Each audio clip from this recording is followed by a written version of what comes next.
It was a cold Tuesday morning when Emma Richardson rushed into the small coffee shop, late as usual for her shift at the hospital. She wore her nurse's scrubs, a stethoscope around her neck, and carried her worn medical bag with the Red Cross prominently displayed. The line was long, and Emma checked her watch anxiously. She had 15 minutes before her shift started, barely enough time to grab coffee and make it to the ER. In front of her stood a man in military fatigues army, from the patches on his uniform. He was maybe in his early 30s, with short dark hair and a quiet, self-contained presence. When he reached the counter, he ordered a simple black coffee. "That'll be $3.50, the barista said. The soldier reached for his wallet. Then his expression changed. He patted his pockets, checked again, and Emma saw the realization dawn on his face. "I'm sorry," he said quietly. "I must have left my wallet back at base. Never mind, I'll skip it." He started to step aside, but Emma moved forward quickly. "I've got it," she said, handing the barista a $5 bill. "And whatever he wants to eat, too. Soldiers shouldn't go hungry." The man turned to her, surprise in his eyes. "You don't have to do that, Athena, but I want to. It's the least I can do." Emma smiled. "Thank you for your service. I don't know what to say. Thank you. Just pay it forward sometime." The soldier ordered a breakfast sandwich, and they stood awkwardly to the side while their orders were prepared. "I'm Sergeant Cole Matthews," he said, extending his hand. "Emma Richardson, nurse at County General." She shook his hand, noting the calluses and the firm grip. "A nurse. That explains the medical bag and the scrubs." "Yeah, I'm actually running late, but I couldn't let you go without breakfast." "That's kind of you. Most people don't notice soldiers anymore, let alone help them." Emma's expression softened. "My brother was Army, deployed to Afghanistan. He didn't come home. I'm sorry for your loss." "Thank you. It's been 5 years, but I still remember how grateful I was when strangers showed him kindness overseas. This is my way of returning that." Their orders came up, and they grabbed their coffees.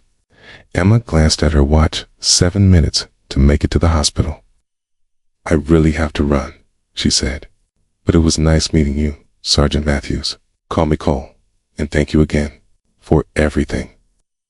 Emma rushed out, not expecting to ever see him again. But 2 days later, she was leaving the hospital after a brutal 12-hour shift when she saw a familiar figure waiting near the entrance. Cole Matthews, still in uniform, stood near a bench. "Sergeant Matthews." He turned, a slight smile on his face. "I came to pay you back, and to thank you properly. You didn't have to do that, no, but I wanted to." Cole handed her a $20 bill for the coffee and breakfast, with interest. Emma laughed. "Interest on a $5 coffee. That's quite a return. You were kind when you didn't have to be. That's worth something." He hesitated. "I also wanted to ask if you'd let me buy you dinner, as a thank you." Emma looked at this soldier who'd tracked her down just to repay a coffee. There was something genuine about him, something steady. "Okay, but only if you stop calling it a thank you. Just dinner between two people. Deal. Over dinner at a modest Italian restaurant." Emma learned that Cole was stationed temporarily at the nearby base, preparing for deployment. He'd been in the Army for 12 years, most of it spent overseas. "Do you have family?" Emma asked. Cole's expression clouded. "Not really. I grew up in foster care. Never knew my parents. The Army became my family." "That must have been hard. Growing up without a family, you learn to be self-sufficient. But sometimes," Cole paused, "sometimes you wonder what it would have been like to belong somewhere." Emma felt her heart ache for this man, who'd served his country, but never had a home to come back to. They began meeting regularly over the next few weeks. Coffee before Emma's shifts, dinner when their schedules aligned. Emma learned that Cole was intelligent, well-read, despite never finishing college, and deeply committed to his fellow soldiers. 3 weeks after their first meeting. Cole showed up at the coffee shop, looking troubled.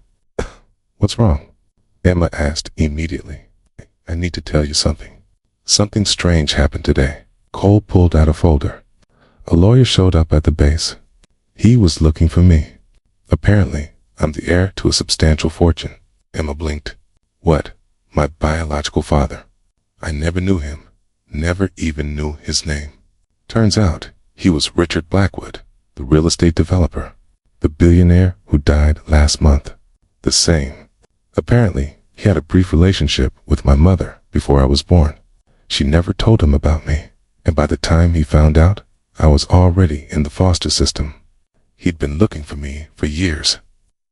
Emma stared at him.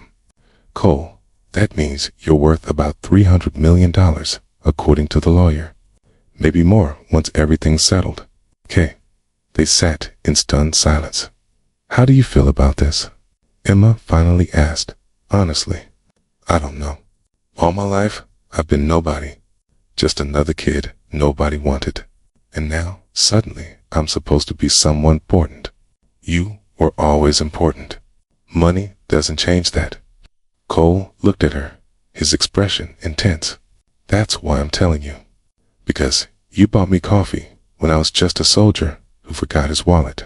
You didn't know about any of this, and that matters to you? It matters more than you know.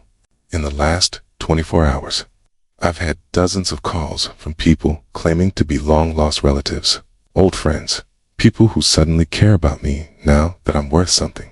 But you cared when I was worth nothing." Emma reached across the table and took his hand. "You were never worth nothing, Cole." Over the following months, Cole's life transformed. He finished his service commitment and began learning to manage his unexpected inheritance. The transition was overwhelming, but Emma was there, steady and supportive. One evening, 6 months after the coffee shop encounter, Cole took Emma to the grand house he'd inherited from his father. "It's too big," he said, looking at the mansion. "I don't know what to do with all this space. What do you want to do with it?" Cole turned to her. "I've been thinking about that. All my life, I was in foster care, moving from place to place, never belonging anywhere. And now I have all this money and space, and it feels wrong to just live here alone. What are you thinking?" "I want to create a home for veterans transitioning out of the military. A place where they can stay, get job training, access mental health services, figure out their next steps. And I want to create scholarships for foster kids, help them get the education I never had." Emma felt tears prick her eyes. "Cole, that's beautiful. I never had a family, but maybe I can create one for people like me who need it. Think your father would be proud, maybe, but I'm not doing it for him. I'm doing it because of what you showed me that day in the coffee shop. That kindness doesn't cost much, but it can change everything." A year later, the Matthews Foundation opened its doors.